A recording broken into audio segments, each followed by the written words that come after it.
오늘 새벽에 함께 볼 말씀 잠언 19장 24절에서 29절까지 말씀 우리 한 목소리로 읽겠습니다. 게으른 자는 자기의 손을 그릇에 넣고서도 입으로 올리기를 괴로워하느니라. 거만한 자를 때리라. 그리하면 어리석은 자도 지혜를 얻으리라. 명철한 자를 견책하라. 그리하면 그가 지식을 얻으리라.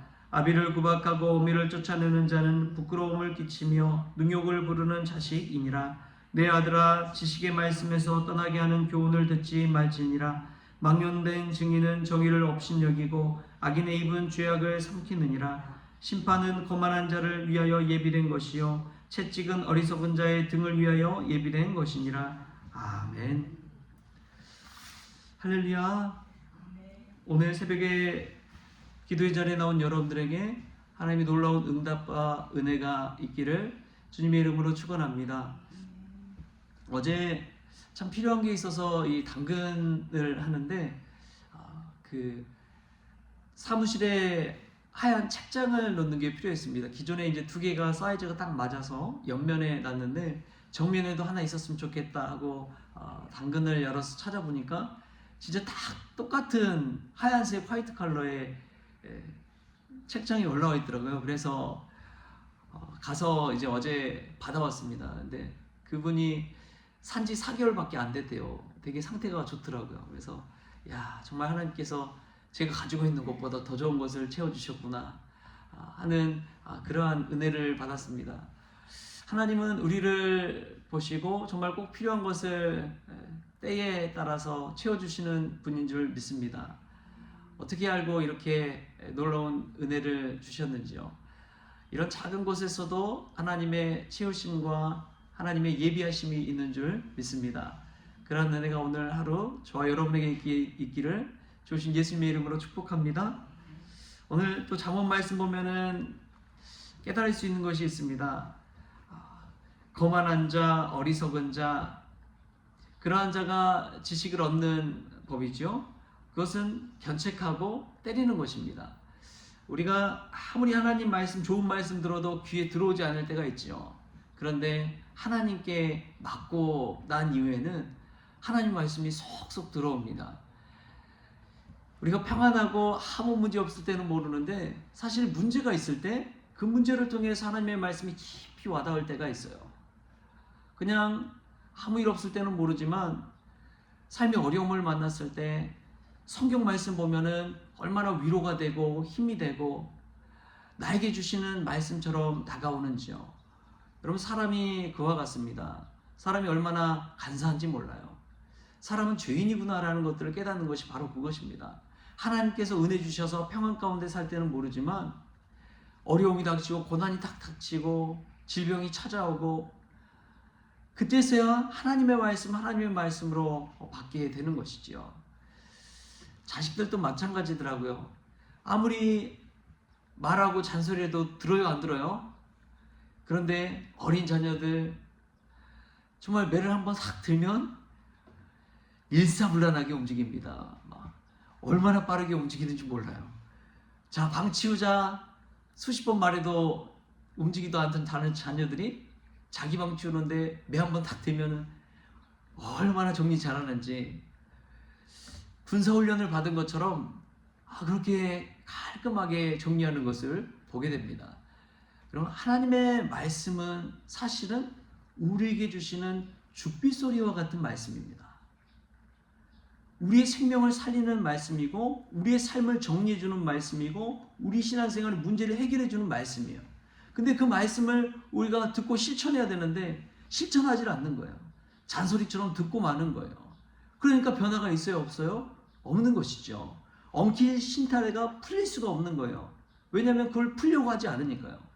풀어야 된다는 것을 알면서도 풀지 않습니다. 우리는 신앙생활하면서 기도해야 된다는 것을 알아요. 그런데 기도하지 않아요. 우리가 말씀을 읽어야지 된다는 것을 알아요. 말씀 읽지 않아요. 그렇지 않습니까? 그래서 하나님께서는 때로는 우리의 삶 가운데 매를 드시고 또 견책하시고 훈계를 주시는 거예요. 이게 고난의 채찍으로 다가오는 것이죠. 그럴 때야 비로소 하나님 앞에 납작 엎드리고 하나님의 말씀을 하나님의 말씀으로 받고 회개하고 하나님 앞에 돌이키는 것이죠. 우리 수요 예배 때마다 지금 사사기 말씀을 하는데 사사기 말씀이 꼭 그런 거를 반복해서 보여줍니다. 이스라엘 백성들이 죄를 지어요. 죄를 짓고 우상 숭배를 하고 하나님을 떠나갑니다. 그럼 하나님께서 채찍을 드십니다. 심판을 하세요. 다른 민족을 통해서 그렇게 심판을 하면은 그제서야 이스라엘 백성들이 하나님 살려주십시오. 우리를 구원하여 주십시오. 그러면 사사들을 이스라엘 백성들에게 보내줘서 구원하게 되는 그러한 이야기가 사사기 말씀입니다. 12명의 사사를 통해서 그러한 일들을 반복해서 보여주고 있는 것이죠. 그러한 이스라엘 모습이 꼭 우리의 모습 같잖아요. 살만 하면 눈 돌리고 하나님을 떠나가고 세상 따라가고 우상 숭배하고 그런 모습 속에서 오늘 지혜를 얻는 방법을 알려주고 있습니다. 그것은 견책을 통해서 훈계를 통해서 하나님께 매맞음을 통해서 지혜를 얻고 지식을 얻고 하나님을 경외할 줄 아는 사람이 되는 것입니다. 우리는 오늘 성경 말씀에 나온 이 게으른 사람과도 같아요. 우리 24절 말씀 같이 한번 읽어볼까요? 24절 말씀. 게으른 자는 자기의 손을 그릇에 놓고서도 입으로 올리기를 괴로워하느니라. 아멘. 여러분, 이 말씀이 그냥 잠언에 기록된 그런 말씀으로 생각되십니까? 저는 그렇지 않더라고요. 요즘 얼마나 은혜 받을 시간과 장소와 도구가 얼마나 많은지 모릅니다. 유튜브 하나를 봐도 그래요. 우리가 마음만 있으면 명설교를 들을 수 있잖아요. 이전에 소천하신 돌아가신 많은 그런 하나님의 사람들의 설교를 들을 수 있지 않습니까? 그걸 들으면서 은혜 받을 수 있고 그 말씀대로 좀 살아볼 수 있고 그럴 수 있는데 우리는 그것을 읽지 않아요. 듣지 않아요. 성경 말씀도 요즘 얼마나 잘 번역되어 있는지 모릅니다. 현대인의 번역, 새 번역 해가지고 쉬운 언어로, 이해하기 쉬운 언어로 번역이 되어 있어요. 그럼에도 불구하고 성경 말씀을 읽지 않습니다. 마치 오늘 말씀에 자기 손을 그릇에 놓고도 입으로 올리기를 괴로워하는 그런 사람처럼. 우리 현대인의 모습 아닙니까? 얼마나 많은 이들이 하나님을 믿는다고 하면서도 하나님을 떠나 살아가고 있는지 모릅니다. 오늘 말씀 속에서도 그러한 우리의 우를 깨달을 수 있는 저와 여러분 될 수 있기를 바랍니다. 또 보면은 거만한 자를 때리고 명철한 자를 견책할 때에 결과적으로 얻는 것이 있습니다. 그것은 바로 지혜를 얻는 것이고 지식을 얻는 것입니다. 그럼 참 중요한 것이 있어요. 고난이 고난으로 끝나면 아무 소용이 없습니다. 근데 고난을 통해서 하나님의 말씀을 깨닫게 된다면, 지혜를 얻게 된다면 그것이야말로 하나님의 은혜인 것이죠. 하나님의 말씀을 읽다 보면 무릎을 탁 치게 만드는 것들이 있습니다. 여러분, 매로 다스려지는 어리석은 사람이 있고요. 말 한마디 잔소리 탁 들었을 때 움직이는 지혜로운 사람이 있어요. 그것을 반대로 해버리면 사람을 다 잃어버립니다. 어리석은 자에게 매가 아니라 그냥 잔소리만 하면 움직여요? 안 움직여요? 안 움직여요. 지혜로운 사람에게 매를 들면요, 그 매가 가슴에 상처로 남아서 결국엔 뒤돌아서 버리게 되더라고요. 근데 성경 말씀은 어떤 사람들에게 지혜와 지식을 얻게 하는데 그 방법이 다르다는 거예요. 사람마다. 천편일률적으로 한 사람에게 똑같은 방법을 써서는 안 된다는 거예요. 하나님의 지혜와 말씀이 바로 이와 같다는 것입니다. 근데 결과적으로 그 여러 방법을 통해서 돌아가는 것은 지혜를 얻는 방법, 지식을 얻는 방법이에요. 그러니까 지혜와 지식을 얻는다는 것은 다른 말로 하나님을 경외하는 삶을 살게 한다는 것입니다.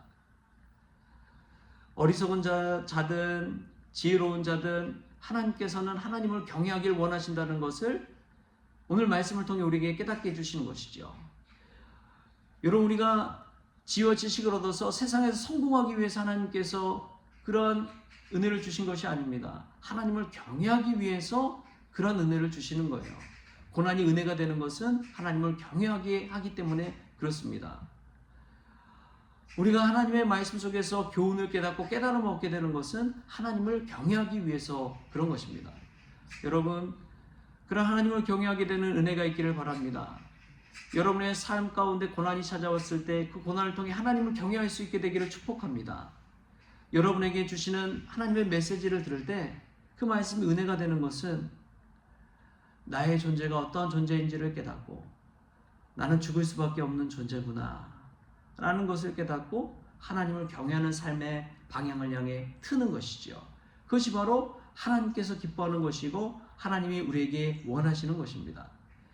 그리고 이 지혜로운 자 중에서도 이 지혜를 얻고 지식을 얻는 사람들의 특징이 있습니다. 그것은 겸손하게 말씀을 받는 거예요. 겸손한 사람이 하나님의 말씀을 듣습니다. 많이 아는 사람이 여러분 많이 들을 것 같죠? 절대 그렇지 않아요. 한 목사님이 있었습니다. 그 목사님은 아버지가 목사님이었어요. 아버지가 원로 목사님이고 본인이 또 목회를 하고 있었습니다. 그런데 이 젊은 아들 목사님이 원로 목사님들이 모인 곳에 가서 이 말씀을 전할 수 있는 기회를 얻게 됐어요. 목사님들이 목사님 앞에서 말씀 전하는 게 굉장히 부담스럽습니다. 그래서 이제 아들 목사님이 아버지 목사님에게 묻는 거예요. 아버지, 목사님들 다 모여서 있는 데 가서 말씀을 전해야 되는데 어떻게 전해야 될지 모르겠습니다. 그저 아버지 목사님이 웃으면서 그랬대요. 아들 목사님, 하나님의 말씀 그냥 그대로 전하십시오. 원로 목사님들 자신들이 다 잘난 맛에 그 말씀 잘 듣지도 않습니다. 그렇기 때문에 전혀 신경 쓰지 마시고 하나님의 말씀은 그냥 전하십시오. 그러더래요. 그 말씀 듣고 아들 목사님 가서 그냥 하나님의 말씀, 성경 말씀 붙들고 그냥 담대하게 전했대요. 그런데 그 원로 목사님이 아버지가 하신 말씀이 혹 찌르는 말씀이 있습니다. 원로 목사님들 하나님의 말씀 잘 받지 않는다는 거예요. 자신들이 다 경험해보고 하나님 말씀 많이 알고 성경 많이 읽었다는 그 생각에 말씀을 잘 듣지 않는다는 거예요. 이거 얼마나 무섭고도 놀라운 말씀인지 모릅니다. 자기가 다 안다고 생각하면요 움직이지 않아요. 그런데 겸손하게 오늘 또 나는 경험해보지 못한 하루를 산다. 오늘 나는 한 번도 들어보지 못한 말씀을 듣는다. 그 마음 가지고 하나님의 말씀을 받는 사람이 지혜를 얻고 지식을 얻게 된다는 것입니다. 여러분 성경을 펴보십시오. 성경 66권을 우리가 한 번은 다 읽었잖아요. 다 일독하고 몇 독하고 했지만 읽을 때마다 하나님 주시는 은혜가 얼마나 새롭습니까? 내가 아는 말씀 같지만 또 다시 읽어보면 또 다른 은혜를 하나님께서 부어주시더라고요. 여러분 오늘 새벽에 그러한 은혜를 부어주시는 그런 하나님의 말씀을 들을 수 있게 바랍니다. 그러한 겸손한 사람만이 지혜를 얻고 지식을 얻게 되는 것이죠. 그러한 저와 여러분 될 수 있기를 주신 예수님의 이름으로 축원합니다. 기도하시겠습니다. 좋으신 하나님 감사합니다. 하나님은 저희들에게 수많은 은혜를 베풀어 주시고 주변에 눈만 돌리고 마음만 있으면 얼마나 은혜 받을 수 있는 자리가 많은지요. 그럼에도 불구하고 자기의 손을 그릇에 넣고도 입을 올리기 괴로워하는 게으른 자처럼 살아가고 있지는 않은지 저희 자신을 돌아봅니다. 주님, 하나님의 말씀을 들을 때마다 그 말씀이 때로는 채찍이 되고 또 은혜가 될 때가 있습니다. 아버지 하나님, 주가 주신 은혜, 주가 주신 방법대로 쓰임받는 저희들 되어지게 하여 주옵소서. 무엇보다도 하나님을 경외하는 그 지혜를 얻는 자들이 되기를 원합니다. 고난이 은혜가 될 때는 하나님을 경외하는 방향으로 나아갈 때라는 그 사실을 깨닫게 하여 주시옵소서. 오늘도 겸손한 마음으로 하나님의 말씀을 듣게 하시고 깨닫는 은혜가 있게 하시고 똑같은 말씀이라고 한 귀로 듣고 한 귀로 흘리지 않게 하여 주옵소서. 그래야 말씀이 양향이 되어 우리의 영혼이 기뻐 뛰며 하나님을 찬양하는 것으로 나아갈 수 있도록 주님 주장하여 주옵소서. 감사하며 예수님의 이름으로 기도하옵나이다. 아멘. 우리 주님이 가르치신 기도로 오늘 새벽 기도를 마치겠습니다. 하늘에 계신 우리 아버지여, 이름이 거룩히 여김을 받으시오며 나라가 임하시오며 뜻이 하늘에서 이루어진 것 같이 땅에서 이루어지이다. 오늘 우리에게 일용할 양식을 주시옵고 우리가 우리에게 죄진 자를 사하여 준 것 같이 우리 죄를 사하여 주시옵고 우리를 시험에 들게 하지 마시옵고 다만 악에서 구하시옵소서. 나라와 권세와 영광이 아버지께 영원히 있사옵나이다. 아멘.